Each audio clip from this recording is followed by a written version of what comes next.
శ్రీ సాయినాథాయ నమః. శ్రీ సాయి సచ్చరిత్రము 2వ అధ్యాయము.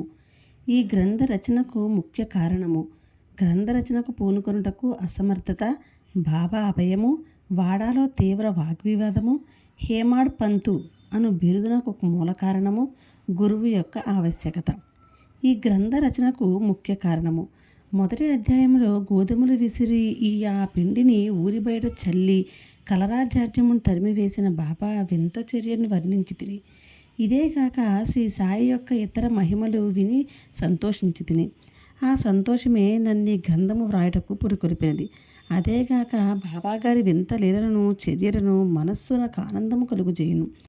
అవి భక్తులకు బోధనలుగా ఉపకరించును.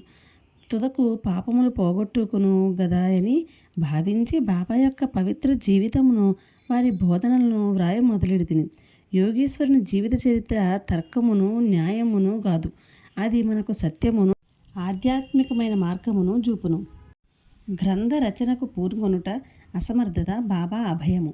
శ్రీ సాయి సచ్చరిత్ర గ్రంథ రచనకు తగిన సమర్థత గలవాడను కానని హేమాడ పంతు భయపడను. అది ఇట్లనుకొను: నా యొక్క సన్నిహిత స్నేహితుని జీవిత చరిత్రయే నాకు తెలియదు, నా మనస్సే నాకు గోచరము కాకున్నది. ఇట్టి స్థితిలో ఒక యోగీశ్వరుని చరిత్ర నేనెట్లు వ్రాయగలుగుతును?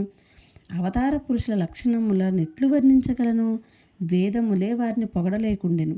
తాను యోగి అయినా గాని యోగి యొక్క జీవితం గ్రహింపజాలడు.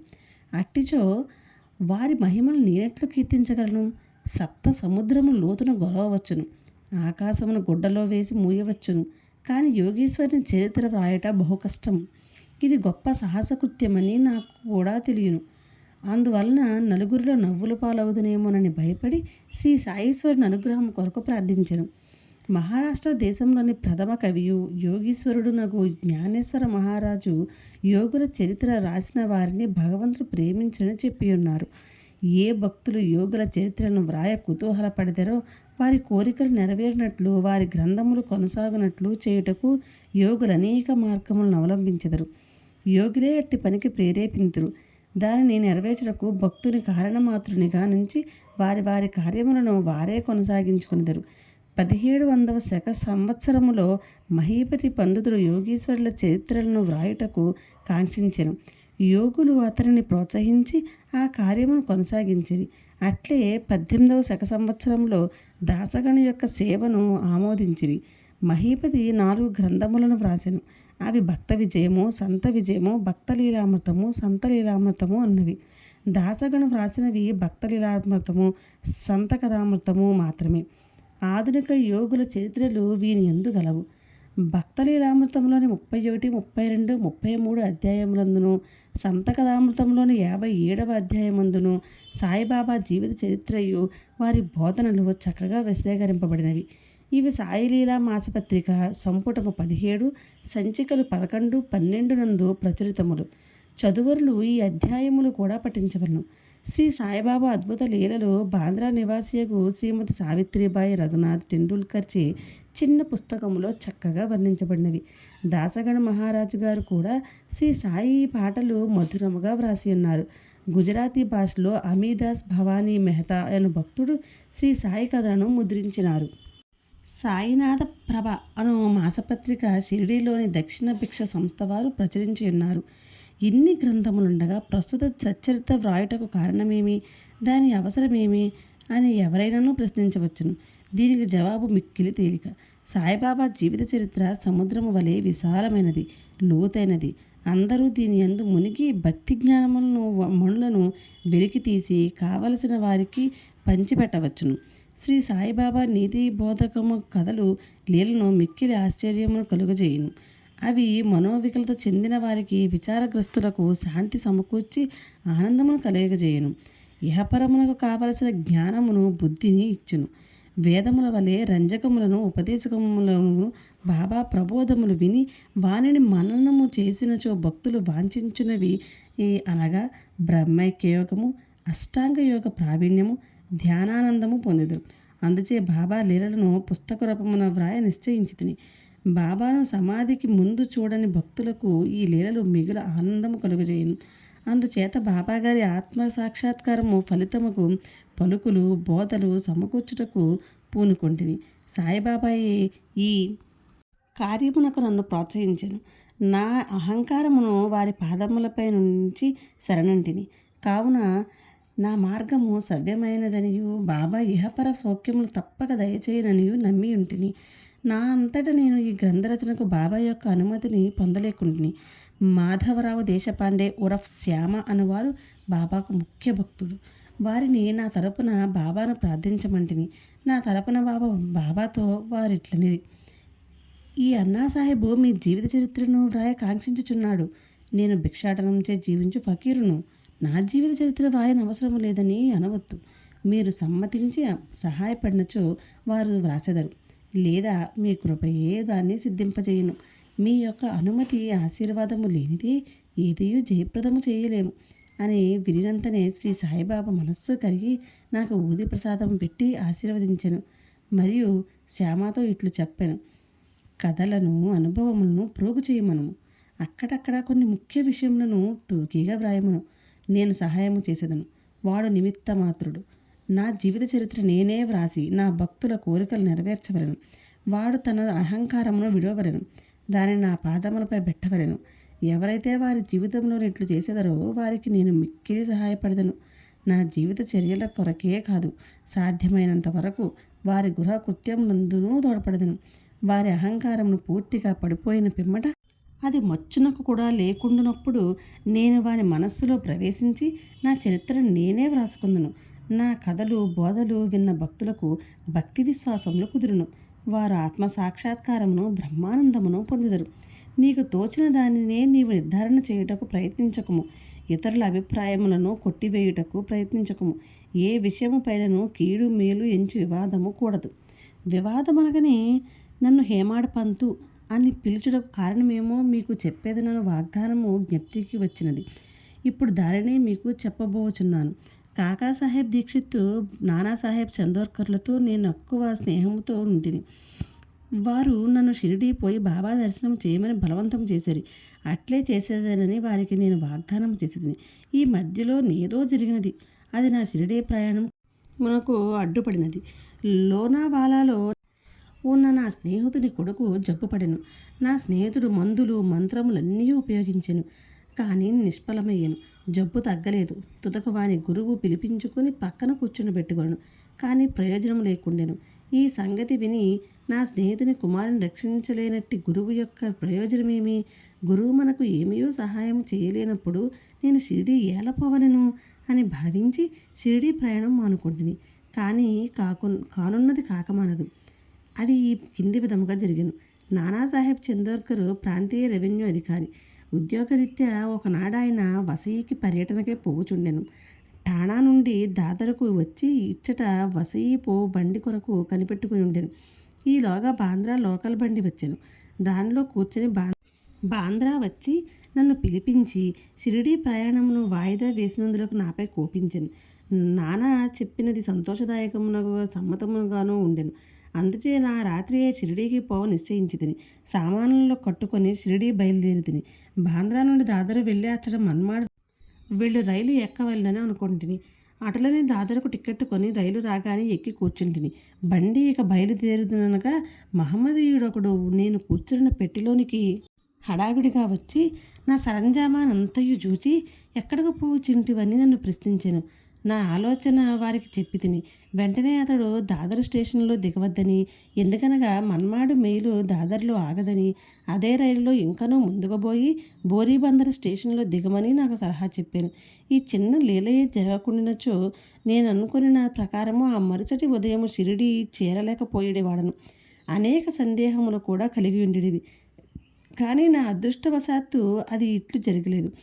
మరుసటి దినము సుమారు 9-10 గంటలలోగా నేను షిరిడి చేరితిని.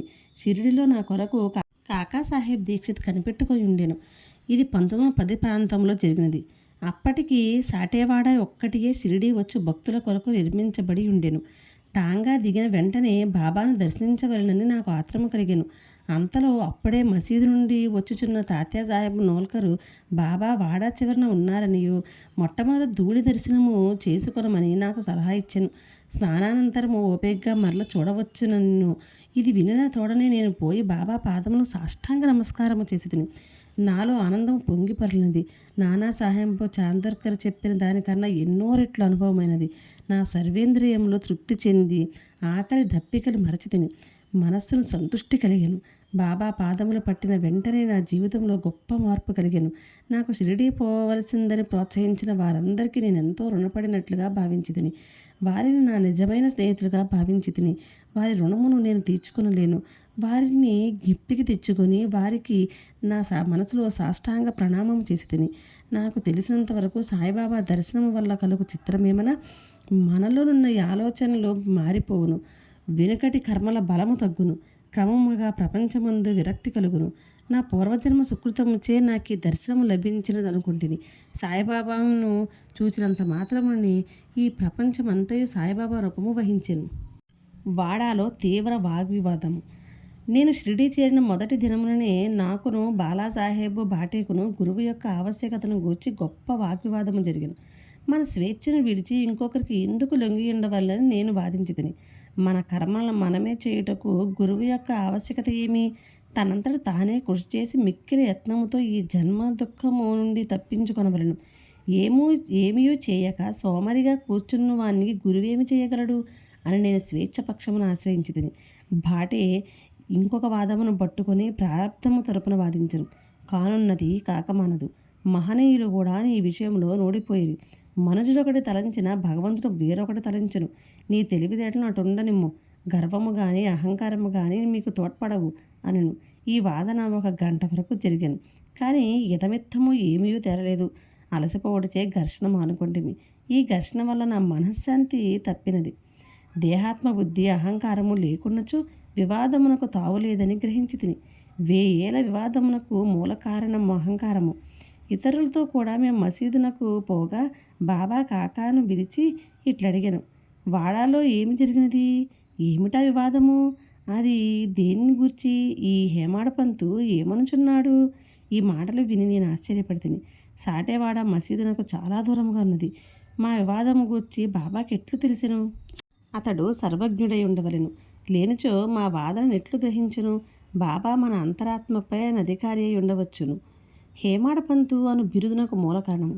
సాయిబాబా నన్నెందులకు హేమాడు పంత అని పిలిచేనని ఆలోచింపసాగితిని. ఇది హేమాద్రి పంతు అను నామమునకు రూపాంతరము. దేవగిరికి చెందిన యాదవ వంశ రాజులకు హేమాద్రి పంతు ప్రధానామాత్యుడు. అతడు గొప్ప పండితుడు, మంచి స్వభావము కలవాడు, చతుర్వర్గ చింతామణి, రాజ్య ప్రశస్తి అను గొప్ప గ్రంథమును రచించినవాడు, మోడీ భాషను ఒక నూతన గణిత విధానము కనిపెట్టినవాడు. ఇకనైనా వానికి వ్యతిరేక బుద్ధి గలవాడను, మేధాశక్తి అంతగా లేనివాడను. మరి సాయిబాబా నాకెందుకు ఈ బిరుదు నొసంగిరో తెలియకుండెను. ఆలోచన చేయగా ఇది నా అహంకారము చంపుడు కొరకనియు నేనెప్పుడునూ అణుకువ నమ్రతలు కలిగి ఉండవలెనని బాబా కోరిక అయ్యి ఉండవచ్చుననియు గ్రహించితిని. అంతకుముందు వాడాలో జరిగిన చర్చలో నే చూపిన తెలివితేటలను బాబా ఈ రీతిగా అభినందించి ఉండవచ్చని అనుకుంటుని. భవిష్యత్ చరిత్రను బట్టి చూడగా అనగా బాబా పలుకులు దాబోల్కర్ను హేమాడ పంతు అనుట గొప్ప ప్రాముఖ్యము కలదనియు భవిష్యత్తు తెలిసియే బాబా ఇట్లనియు భావించవచ్చును.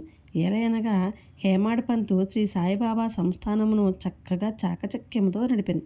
సంస్థానం యొక్క లెక్కలను బాగుగా చూపించాను. అదేగాక భక్తి, జ్ఞానము, నిర్వ్యామోహము, ఆత్మశరణాగతి, ఆత్మసాక్షాత్కారము మొదలగు విషయములతో శ్రీ సాయి సచ్చరిత్రమును గొప్ప గ్రంథమును రచించాను. గురువు యొక్క ఆవశ్యకత ఈ విషయంపై బాబా ఏమనో హేమాడ పంతు వ్రాసి ఉండలేదు. కానీ కాకాసాహెబ్ దీక్షిత్ ఈ విషయం గూర్చి తాను వ్రాసుకునిన దానిని ప్రశ్నించాను. హేమాడ పంతు బాబాను కలిసిన 2వ దినము కాకాసాహెబ్ దీక్షిత్ బాబా వద్దకు వచ్చి షిరిడి నుంచి వెళ్ళవచ్చునా అని అడిగాను. బాబా అట్లే అని జవాబిచ్చాను.